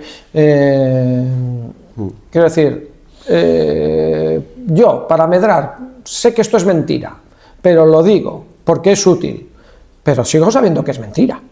No soy tan tonto como para creerme para creerme mi propia mentira, claro, porque entonces me engaño a mí mismo. Entonces, sí. Vale, la utilidad no suplanta a la verdad. Puedes utilizarla como mejor criterio, la verdad. La verdad yo solo la utilizo cuando me es útil. Cuando me es más útil la mentira, utilizo la mentira. Bien, de acuerdo. Pero, ¿qué pasa si los demás te hacen a ti lo mismo? Entonces empiezan los problemas. Es que mira, hay un ejemplo muy, muy bueno que no sé si te has visto la serie de Vikingos. No, Bueno, ¿qué? una serie que está bastante bien, la recomiendo ver a todo el mundo. Y en una parte de la serie es como que, bueno, se juntan un vikingo que pasó de ser granjero a ser rey de los vikingos o algo así, me la vi hace tiempo ya, casi no me acuerdo. Se junta ese con un rey de Inglaterra, ¿no? Y se ponen a hablar ya, en un momento de la serie ya bastante avanzado, que estaban a punto de morir o no sé. Y beben alcohol, se emborrachan y todo, y se ponen a hablar de temas bastante filosóficos y así, ¿no? Y se ponen a hablar, porque claro, uno creía en los dioses vikingos porque se había creado en esa cultura y el otro creía en el dios católico. Se pusieron a discutir si realmente existían los dioses o si eran una invención. Porque claro, empezaron ya a pensar, empezaron a decir, puede ser que sea mentira, puede ser que sea todo una creencia que nos han implantado en la cabeza desde pequeños. Y le dice, el rey de Inglaterra le dice al vikingo, pero aunque sea mentira, es necesario que exista la religión. Si no, ¿cómo sería el mundo? Si no, ¿qué crímenes se cometerían? Es necesario que exista la religión para que se mantenga el orden en esta sociedad. Necesitamos que haya un Dios para que toda la sociedad funcione de forma correcta. Por lo tanto, da igual si existe o si no existe. Debemos creer en él. Veo que has aprendido mucha filosofía. Hay una película que trata ese tema muy sutilmente de una manera excelente, que es Eric el Vikingo, de Monty Python. No sé, no la he visto. Y entonces, entre los vikingos que van a hacer tienen que hacer una hazaña y tienen que ir al Valhalla y tal. Sí. Hay uno de ellos que es cristiano. Entonces, cuando llegan allá al Valhalla y los muros y tal, el cristiano no ve nada, dice, ¿qué estáis haciendo? Y tal. Para él no existe porque no cree en ello, y los otros sí, lo tratan muy bien. A mí me gusta hacer una distinción entre las religiones de un Dios trascendente, el cristianismo, el islam, incluso el judaísmo. Son religiones en las cuales Dios está fuera del universo, no es parte del universo. Ha creado el mundo, pero no es parte del mundo. ¿Quién, Dios? En esas religiones. Mientras que en las religiones paganas, por ejemplo, Sí. lo que hay es otro tipo de dioses, aunque fuera un solo dios, pero sería el mismo, imagínate un paganismo monoteísta, pero sería un dios del universo en sí, o sea, el mismo universo entendido como Dios, el panteísmo, si quieres. Pero en las religiones paganas, con multiplicidad de dioses, y la religión vasca, donde la diosa más alta es la diosa Mari y tal. Sí, sí. Pero en el paganismo griego, romano, lo que hay son divinizaciones de fuerzas de la naturaleza. Sí, cierto. El dios del rayo, bien, mar, eso, si existe un dios trascendente, como el que dicen los cristianos o los musulmanes, es dudoso. Puede ser que sí, puede que no, eso podríamos discutir si sirve o no sirve, pero desde luego lo que creo yo que no es dudoso es que hay fuerzas en la naturaleza superiores al ser humano. Darle a eso a un rango divino, darle sacralidad, venerarlo Como un Dios. como algo que te puede... Por supuesto que tiene mucho más sentido que un universo en el cual no le das, todo lo pones en el plano de los hechos. Entonces, las verdades son acerca de los hechos, la valoración del mundo, el sentido que des al mundo. Eso no está en el plano de los hechos, eso es parte de tu perspectiva sobre los hechos, de cómo ves el mundo. Entonces, estamos en el plano de los valores. Si algo es bello, si algo es bueno, si algo es sublime, si algo es divino, si algo es sagrado o no, es parte del punto de vista. Sí. Un punto de vista en el que todo es absolutamente anodino, no te da mucho sentido para la vida. En ese sentido, prefiero el paganismo al ateísmo. ¿Al ateísmo? El ateísmo no hay Dios. Pero el ateísmo es no creer en nada. No creer en ningún Dios. Pero claro, quiere decir, solo creo en la causa y el efecto de las fuerzas naturales, pero unas fuerzas naturales que no tienen ningún sentido. Sí, pero por ejemplo, o sea, yo estuve el otro día haciendo un podcast con un pastor evangélico y me dijo que, desde su punto de vista, claro, tenía sentido que el Dios cristiano sea una... O sea, no sé cómo explicarlo, pero algo que está fuera del universo, fuera del tiempo, fuera del espacio. Porque su religión consiste en eso. Porque tiene que ser algo que eso, el Dios cristiano creó el universo desde su punto de vista. Entonces, para crear el universo, no puedes estar dentro del universo, debes estar fuera. Y fuera del universo, y fuera del tiempo, y fuera de todo lo material. Entonces debe ser algo que está por encima de una inteligencia superior que no existe, o sea, no la podemos ver en este mundo porque no está en este mundo, es algo exterior, ¿sabes? Ya, claro, y por eso cuando Yuri Gagarin fue al espacio, dijo, estaba ahí fuera y no he visto a Dios, era algo irrelevante, porque el Dios cristiano no se supone que está ahí, no es como una especie de Zeus entre nubes, porque no es parte de la naturaleza. Lo que pasa es que eso que dice tu pastor protestante, Carl Sagan, en su serie de documentales Cosmos, en un pequeño fragmento, lo dice muy claramente, muy bien. ¿Por qué planteamos la hipótesis de Dios? Bueno, porque alguien ha tenido que crear el mundo, porque el mundo no es autosuficiente para existir. Sin embargo, Dios lo crea. Y entonces dice, bueno, y entonces ese Dios sí es autosuficiente. Claro, eso es toda la filosofía medieval. Dios es el único ente verdadero, o sea, necesario, el único ente necesario. Eso es, toda la filosofía medieval se deriva de esa idea. De hecho, es el único Dios que no tiene causa, porque claro. vas para atrás, claro, pero entonces... Este ordenador, la causa de que exista esto es una persona que lo ha inventado, esa persona ha tenido que nacer de no sé quién, pero si vas hacia atrás, y entonces hay un momento, es decir, esta tortuga que es el mundo necesita una tortuga más especial, que la situamos fuera del mundo, es una tortuga que es autosuficiente, que es necesaria, que no necesita causa, tal, es como decir, esta tortuga se apoya sobre esta y pero la última tortuga es una tortuga con alas que no necesita apoyarse sobre nada. Claro, y así salgo del asunto. Vale, y entonces, ¿por qué? Entonces, esa tortuga no necesita otra causa porque ella no necesita causa. Vale, entonces, así no necesitas un Dios que crea ese Dios, vale, pero entonces, ¿por qué no dices, y por qué no te saltas ese paso? Dices que el universo en sí tiene esa capacidad. La capacidad que le has atribuido a ese Dios, ¿por qué no la atribuyes al universo? Porque piensas que es material y solo algo que es espiritual puede ser absolutamente necesario. Estás asumiendo demasiadas cosas. Quiero decir, ¿por qué necesitas un universo en dos pasos? Universo y Dios. ¿Por qué no universo autosuficiente? La misma autosuficiencia que atribuyes a Dios tiene el mismo sentido de atribuirse solo al universo. Entonces, en realidad, si quieres creer en eso, es porque quieres, pero no pretendas convencernos a los demás de que necesitamos dar dos pasos. Aunque lo que es evidente es que existe algo en vez de nada, la pregunta filosófica fundamental, pero ese algo en vez de nada necesita lo que vemos y luego más allá, algo que no vemos, luego el dualismo platónico de siempre, ahora convertido en cristianismo, o no, o directamente, bien, esta realidad existe, me la creo, no dudo de ella, incluso si fuera Matrix existiría la mente mía soñando esa Matrix, por lo tanto no puedo dudar de que hay una realidad, Descartes. Bien. Vale, pero una cosa, antes de nada, creo que te estás olvidando de que, o sea, ¿tú crees que el universo salió de la nada? ¿Apareció de repente, por supuesto que no. Entonces, ¿cómo se creó el universo desde tu punto de vista? ¿Pero por qué se tiene que crear?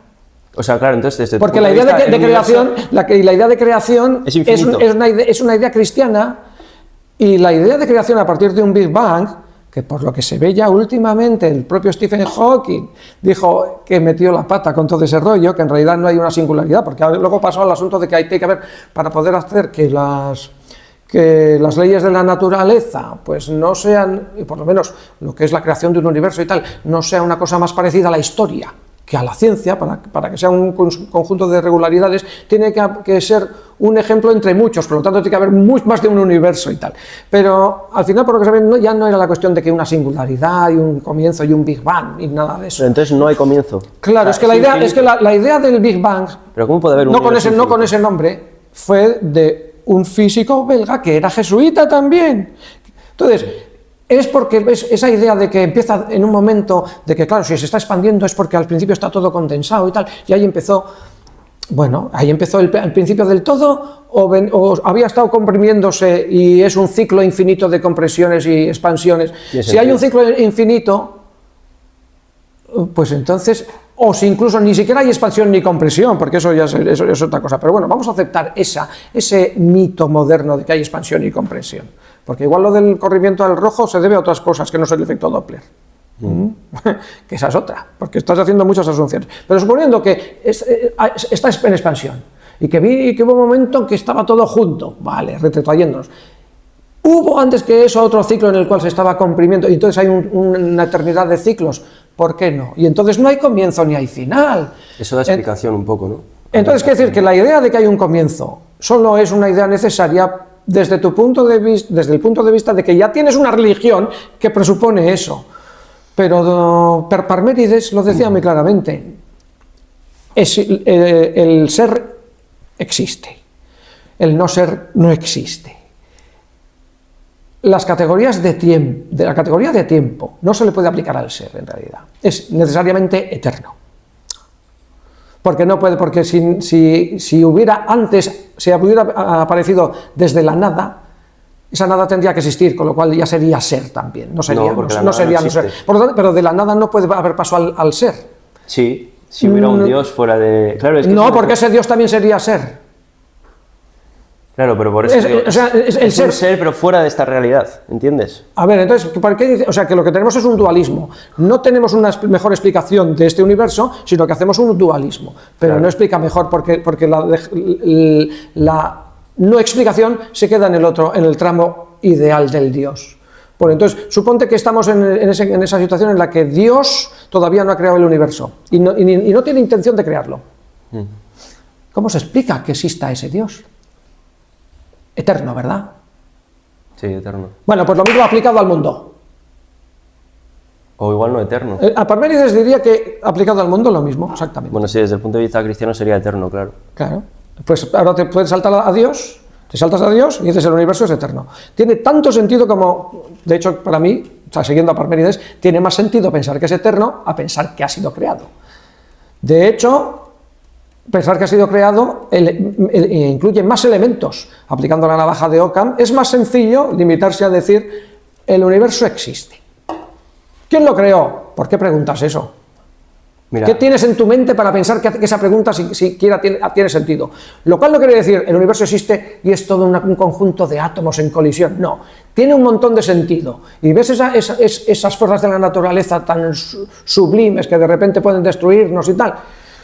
Son dioses. Y ves esas plantas que resulta que si la tomas por la química, por lo que quieras y tal, resulta que cambia tu psique y es como si un espíritu se adueñara de ti. Pues es eso, porque el espíritu de la planta se adueña de ti. Es mejor entenderlo así como lo hacen las culturas tradicionales, que le da sentido al mundo, que no mirarlo todo con el microscopio pensando que es toda una cuestión de reacciones químicas.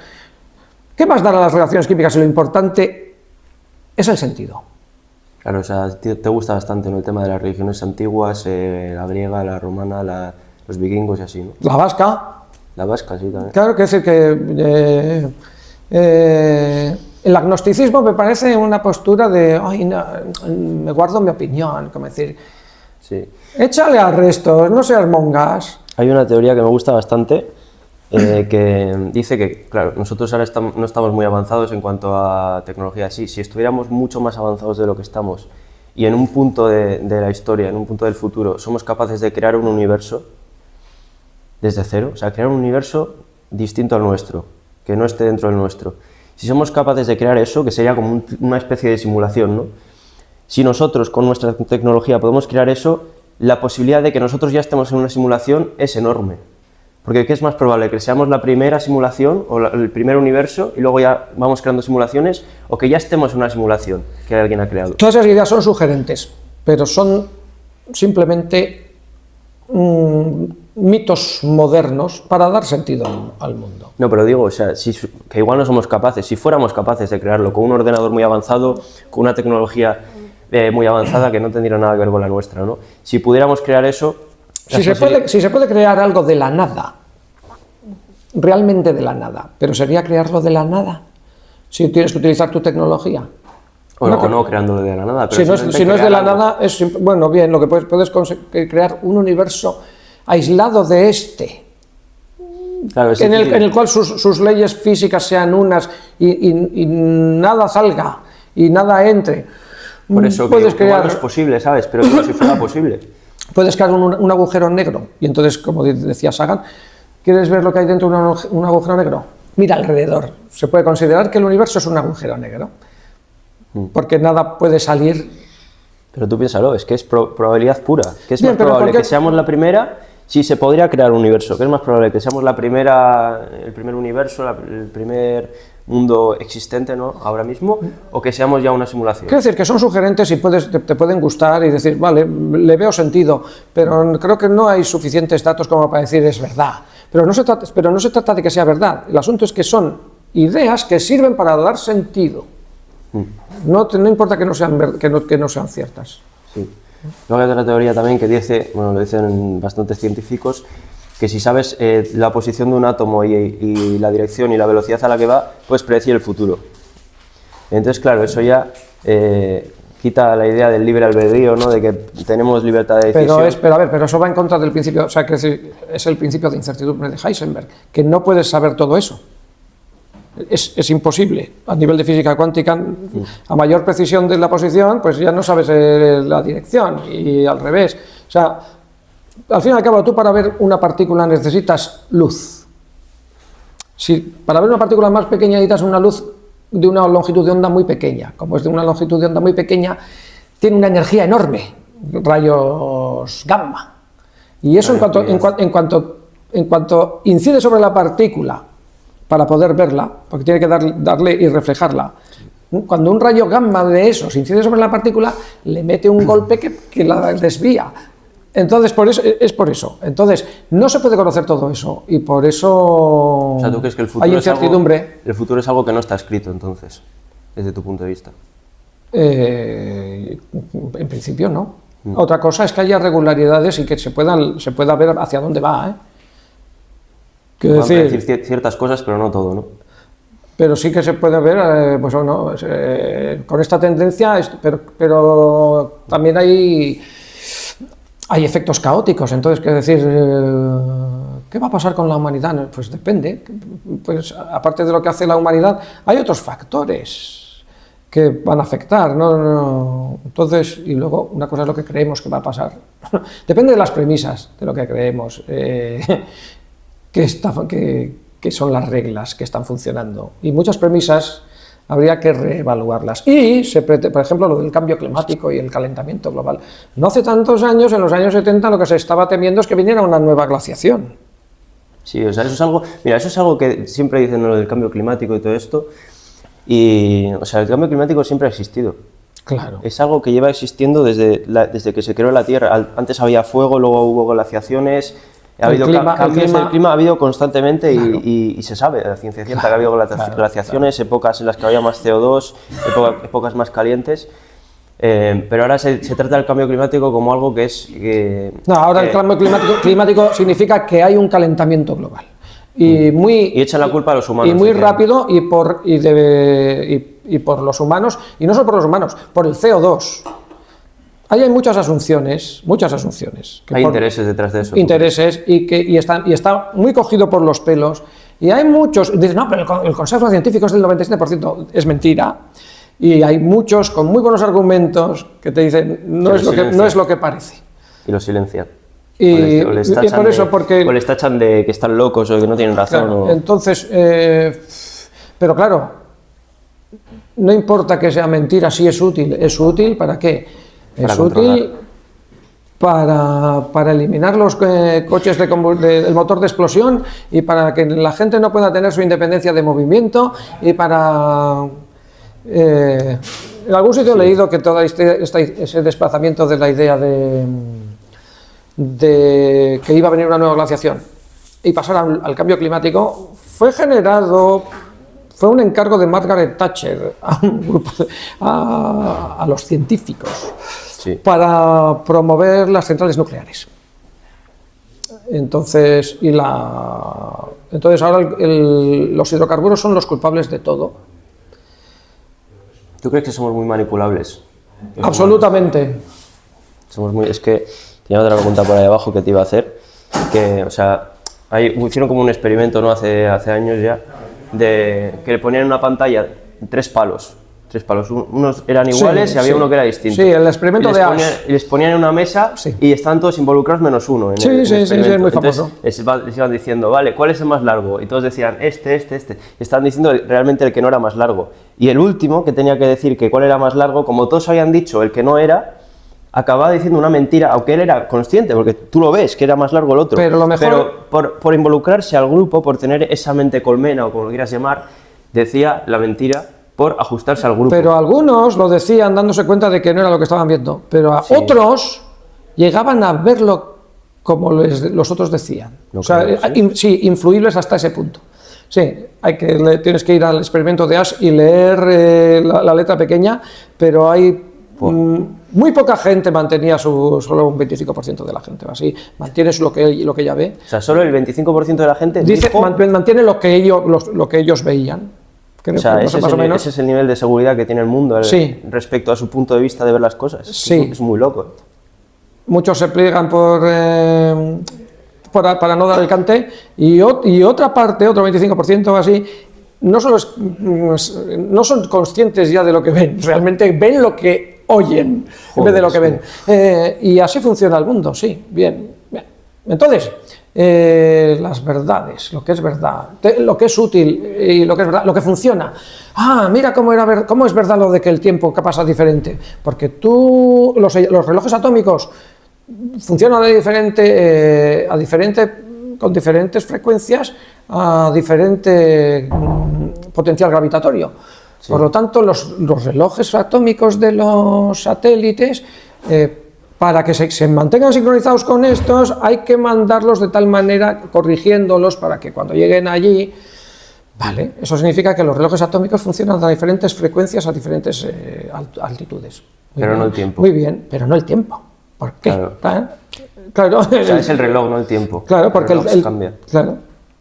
¿Y cómo puede cambiar un reloj si no cambia el tiempo? Es como... Pues de la misma manera que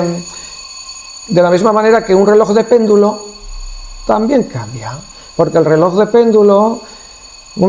péndulo de 1 metro tiene una oscilación de 1 segundo a nivel del mar.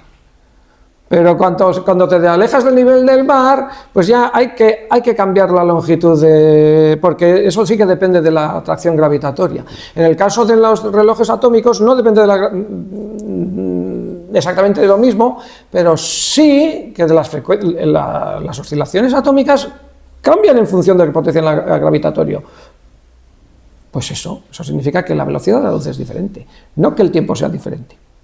Vale. Porque el tiempo, al fin y al cabo, es convencional. O sea, tú crees en el tiempo que solo hay un tiempo, ya está. No se puede decir que para mí hay un tiempo y para ti hay otro, sino que el tiempo es algo general y nos afecta a todos de la misma forma. El tiempo es una convención. Existe el tiempo psicológico. Se me ha pasado el tiempo muy corto o muy largo. Eso existe, es una sensación. Pero el tiempo que cronometramos y con el que acordamos, para el cual utilizamos relojes, pues es una convención. Decir que esa convención hay que cambiarla por no sé qué cosas que pasan allá, porque la última base de lo que es el tiempo depende de los isótopos de no sé qué. ¿Por qué va a depender de los isótopos?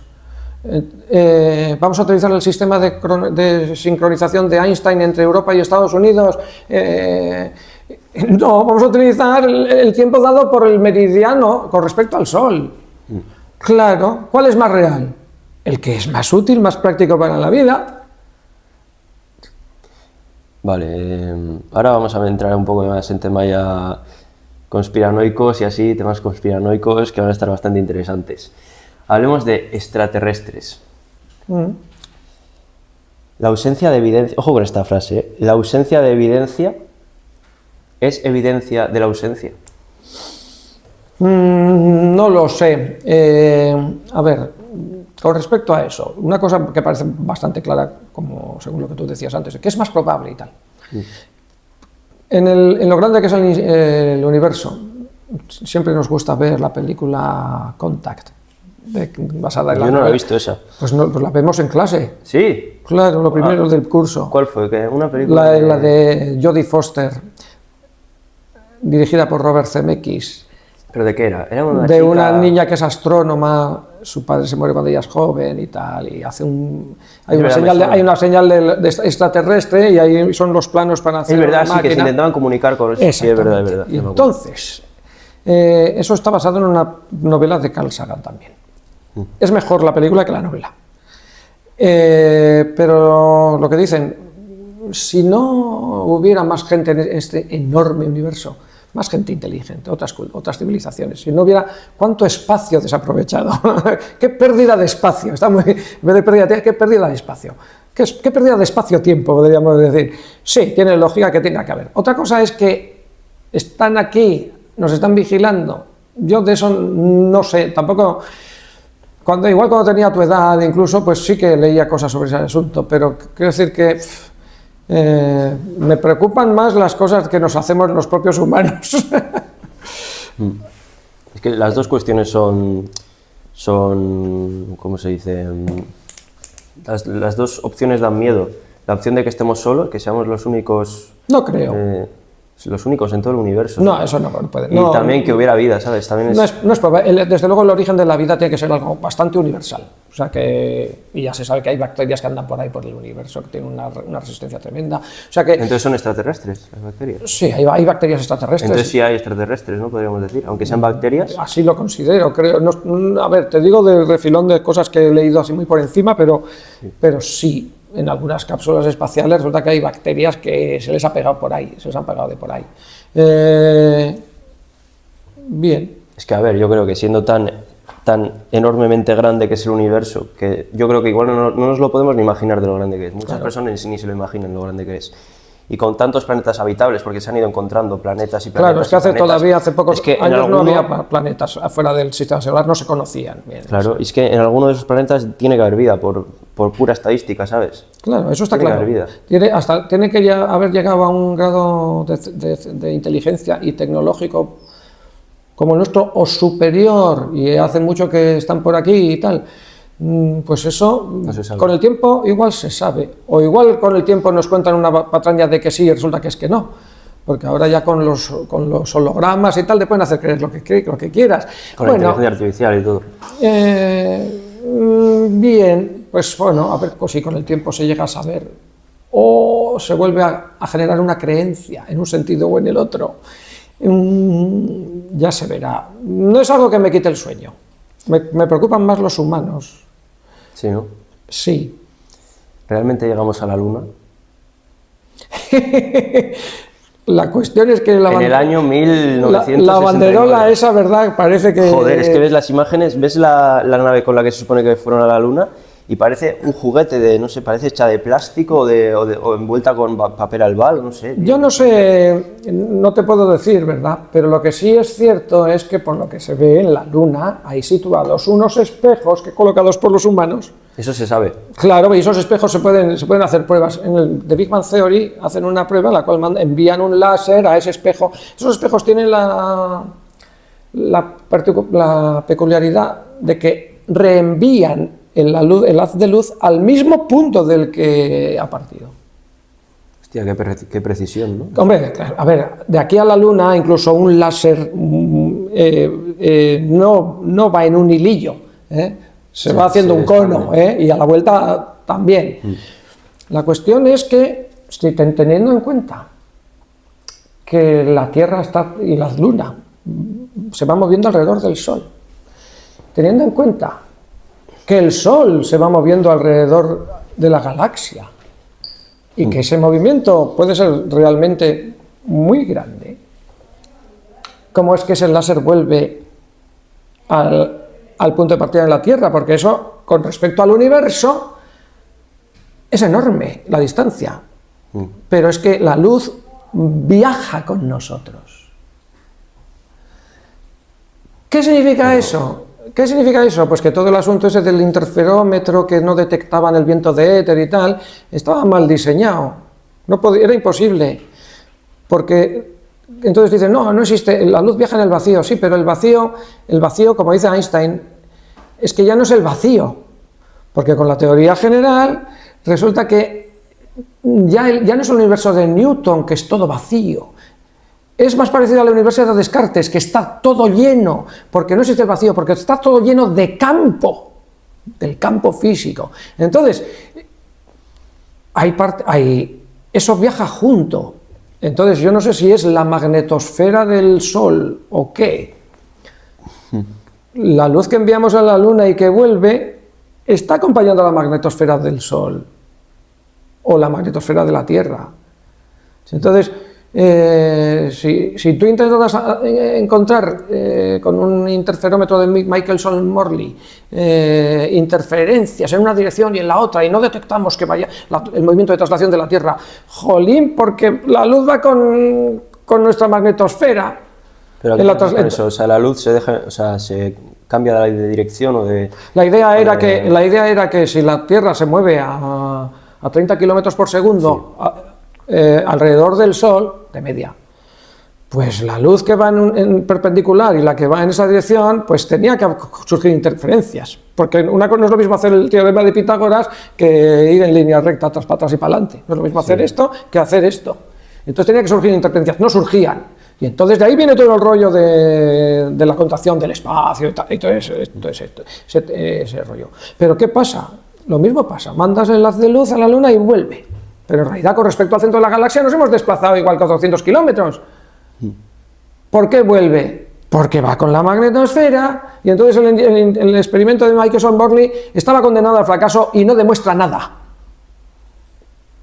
Yo creo que también tiene mucha influencia el hecho de que la Luna, a la vez que se mueve alrededor de la Tierra, o sea, la cara que da hacia la Tierra siempre es la misma, ¿sabes? No va rotando, porque si rotase ya no podríamos devolver la luz.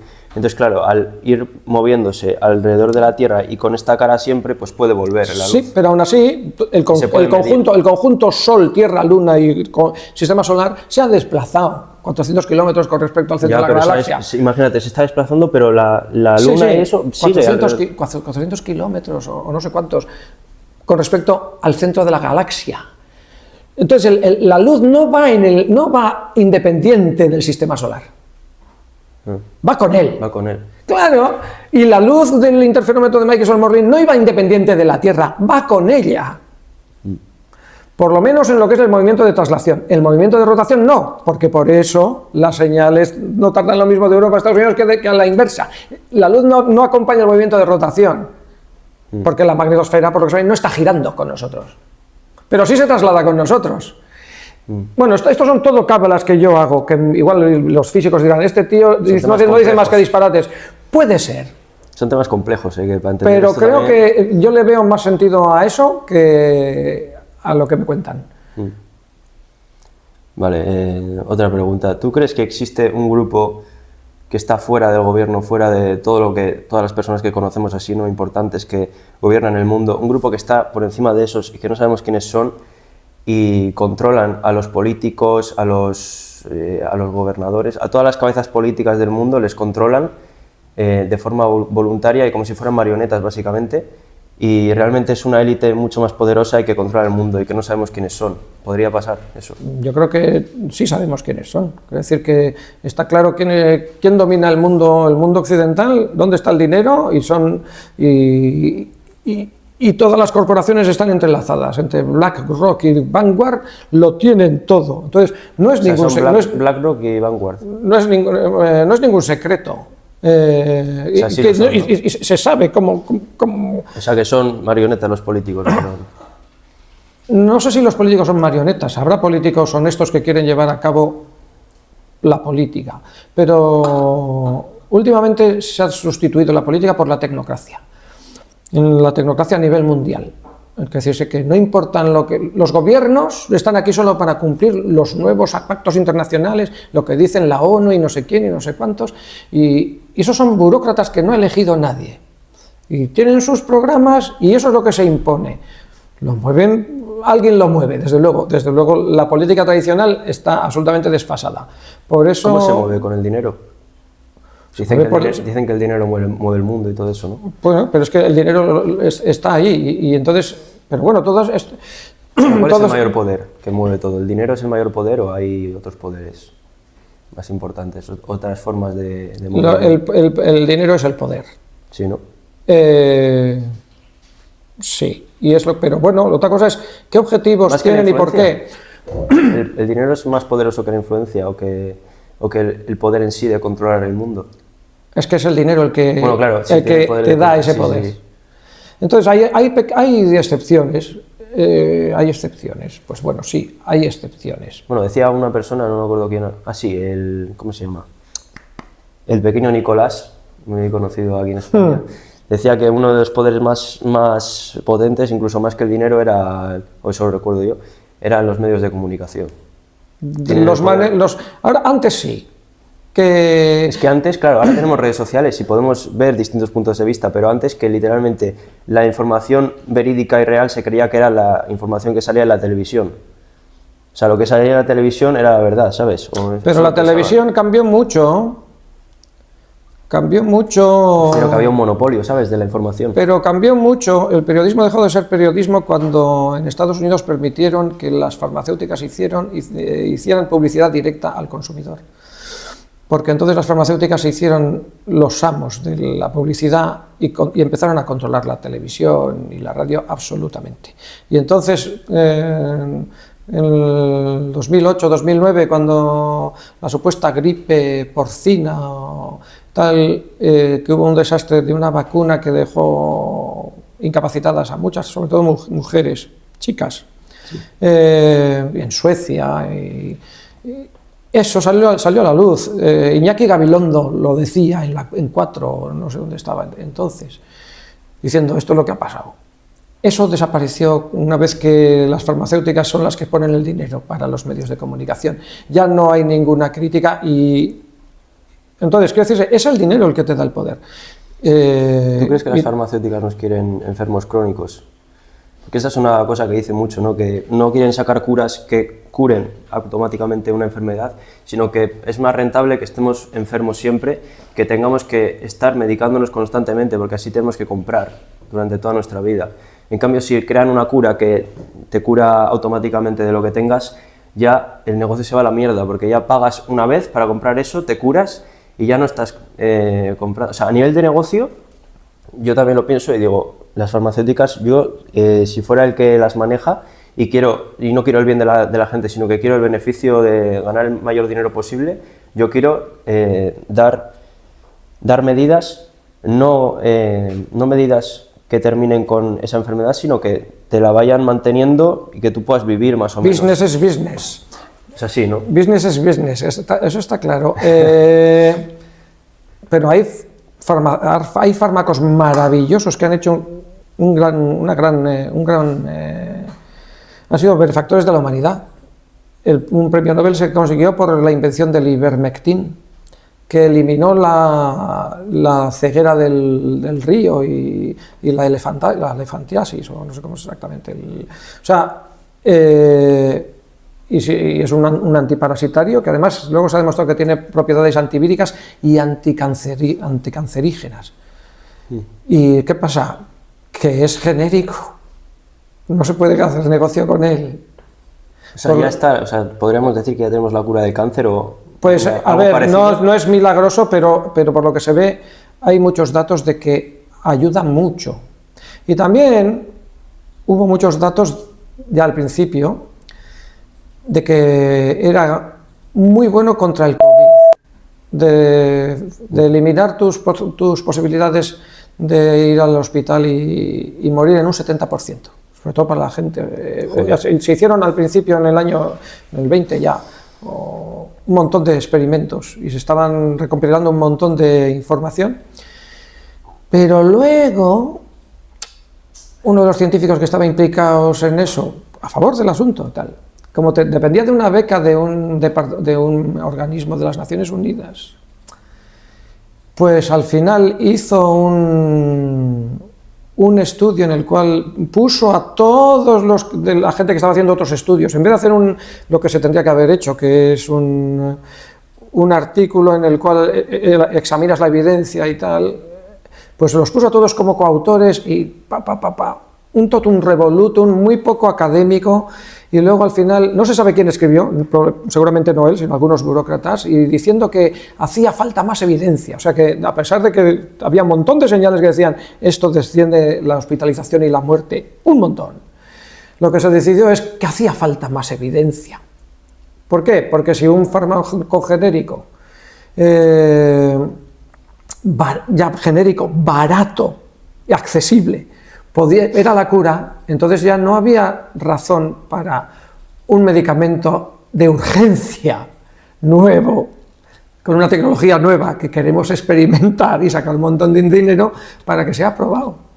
Claro, es como que si sacan eso ya está, todos los demás medicamentos que incluso serían peores y menos efectivos, por el simple hecho de que son más caros y que los vas a comprar más veces, ya eso es negocio. Entonces yo creo que el Ivermectin en su momento quedó desacreditado para el tratamiento del COVID. Lo desacreditaron los medios de comunicación en América diciendo que es un antiparasitario para caballos.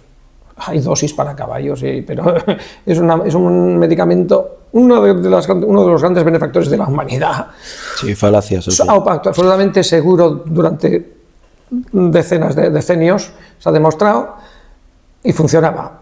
Pero si ese funciona, no habrían podido aprobar de urgencia las vacunas de tecnología mRNA, porque para que sea aprobado de urgencia tiene que ser que no hay otra cura. Entonces por eso no la hubo. O sea, eso se acabará sabiendo. Hubo negocio en la pandemia. De hecho acaban de publicar un artículo acerca de eso, un montón de científicos. Ahora, con el tiempo se sacarán todos los trapos sucios, ¿no? Pues sí, lo malo es que como decía Nietzsche, el mejor sentido de un filósofo es su olfato. Es decir, detectar inmediatamente si en Dinamarca algo huele a podrido. Intuición, ¿no? A ver, es que hay que ser escéptico. Ya, yo también lo creo. O sea, obviamente hay que no creerte desde el principio lo que te digan, sino pensarlo tú mismo y sacar conclusiones propias. Y evaluar las evidencias. Y es algo que no mucha gente hace. La mayoría escuchan algo y se lo creen y ya está. Hay que evaluar las evidencias, pero hay que escuchar diferentes fuentes, no solo una. Ya. Si solo estás escuchando lo que te dice la tele, pues solo vas a tener un punto de vista.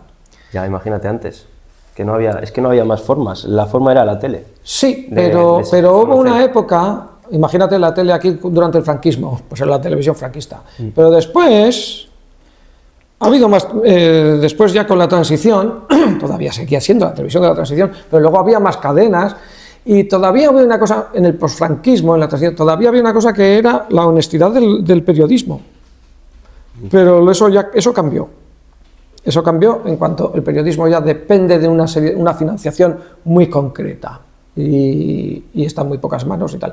Afortunadamente, pues las redes sociales y esta especie de minifundio de las fuentes de información con podcast y tal, pues abren nuevas formas. Lo que pasa es que, claro, siempre y cuando la plataforma no te censure lo que estamos diciendo. Nosotros aquí estamos diciendo muchas cosas que ya veremos.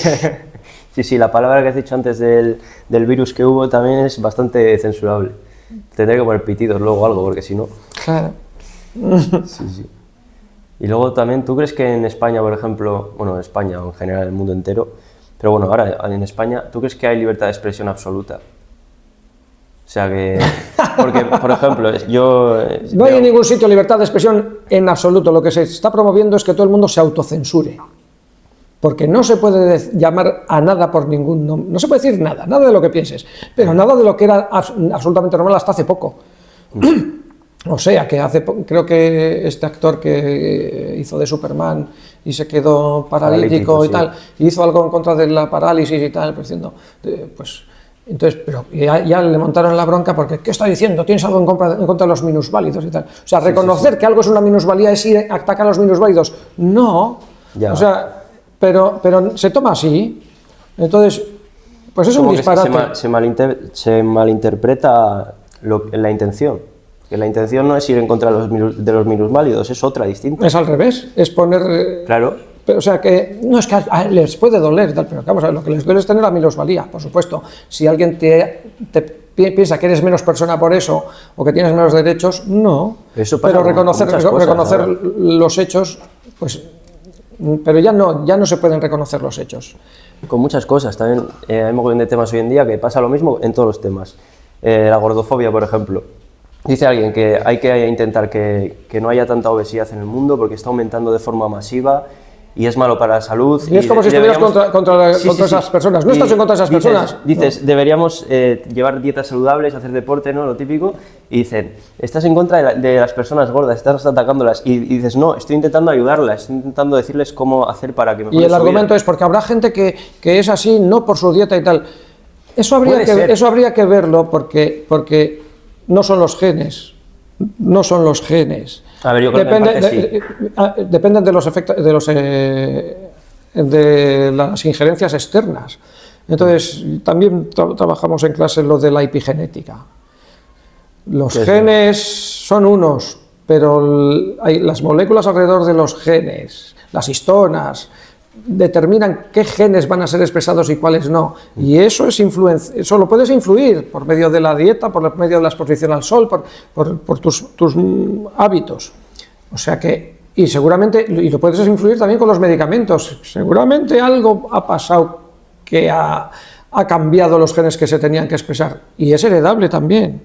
Hemos tenido unas generaciones que tenían muy buena alimentación o muy buen estilo de vida y la generación de mi madre, pues son todos, han llegado todas a los 90 años y eso está decayendo.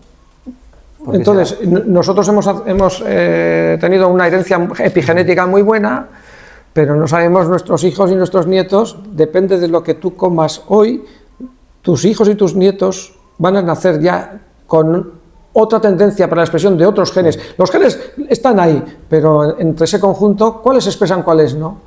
Eso depende mucho de nuestros actos y de nuestras decisiones. Entonces, vale, yo tengo esta característica, pero no es por mi dieta. Bueno, pero igual hay una terapia epigenética que te soluciona el problema. Es que no tengo un problema, me gusta ser como soy. Mentira. Bueno, pues si te gusta ser como eres, muy bien, pero igual habrá otros que no. Ya, bueno, pero... y estamos hablando de darle soluciones a eso. Sí, pero si le das un botón para que cambie su cuerpo automáticamente, pulsa el botón y lo cambia, lo haría.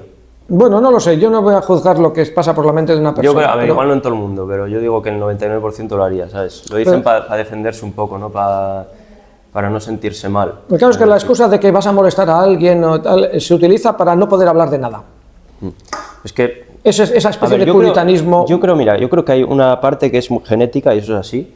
Yo, por ejemplo, como mucho y no sé qué me pasa, que no gano casi grasa. O sea, hay una parte que es genética, que seguramente sí que te pase, que genéticamente o quieras comer más o acumules grasa de forma más fácil, pero también está tu papel en esa historia, ¿no? ¿Qué haces tú con tu vida? Hacer ejercicio, la dieta, todo eso, ¿no? Pero es que, por ejemplo, no sé si te ha salido un vídeo muy polémico de un tío que se metió en una charla hablando de gordofobia y así estaban, de una mujer que hizo un libro hablando de todo eso, ¿no? Y fue a hacer preguntas simplemente y le dijeron, a ver, ¿cómo solucionarías tú el tema de la gordofobia? Y dijo, pues dieta estricta y ejercicio. Y llamaron a seguridad, se tuvo que ir el tío. Sí, lo he visto. ¿Te ha salido? Sí, lo he visto. Pues eso, tú. Pues sí, es un disparate, es un disparate. Lo que se busca es que todo el mundo se autocensure. No se puede hablar de nada. Lo que eran conceptos absolutamente evidentes ya es como si fueran como si fueran no sé, moralmente aberrantes. Y conceptos que se inventan ellos de un día para otro, de repente aparecen en todos los medios de comunicación, como si los tuviéramos que haber conocido desde siempre. Y todavía o sea, de un día para otro lo dan por hecho que todo el mundo lo sabe. O sea, es una forma de cambiar eso, el lenguaje, los conceptos, de arriba abajo. Es un poco 1984. ¿Sabes quién es Vito Quiles? No. Bueno, pues un periodista que se sale de la norma. Normalmente los periodistas les dicen que hagan preguntas, pero hacen preguntas que realmente no atienden al interés público. O sea, atienden al interés del político, que igual no quiere decir ciertas cosas, y le preguntan cosas que igual la gente no le interesa tanto saber. Y hay un periodista que se llama Vito Quiles, que es muy polémico, o sea, ahora le conocen en toda España, que va haciendo preguntas a políticos y preguntas que no les interesan a los políticos contestar. Y literalmente el tío se lo tiene censuradísimo. Va con el micrófono donde un político, le pone el micrófono en la boca y el político o se va o le coge el micrófono y se lo tira o, ¿sabes? Sí, pues no lo he visto, pero bueno, claro, él puede hacer las preguntas porque no está a sueldo del que manda. De hecho dice que le acosan y así, él mismo dice que al ser distinto, al hacer preguntas que atacan a los políticos y que dejan ver sus puntos débiles, él mismo es como excluido en su puesto de trabajo. En los descansos no habla con nadie porque tampoco nadie se quiere unir a él, porque es como el diferente, ¿sabes? Y entonces por eso al final se crea un ambiente en el cual tienes que hacer preguntas que son las preguntas de siempre y no las que interesan. Es la oveja negra. Eso es.